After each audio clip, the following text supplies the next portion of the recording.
great Srila Prabhupada, that his disciples and his followers and etc. are just pushing on this mission.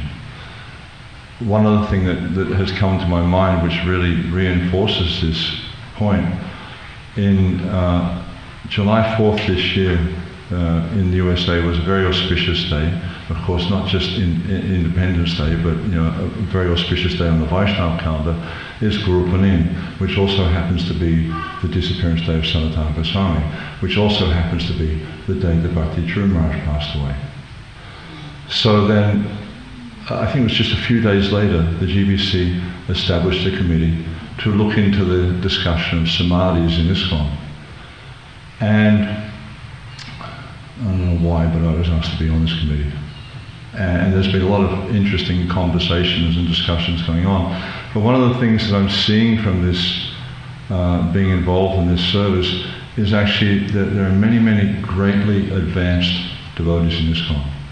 Just recently we've had a few other, quite extraordinary devotees pass away. Krishna Nandini Maharaj just recently passed away. Then Bhakti Madhurya Govinda Maharaj just recently passed away.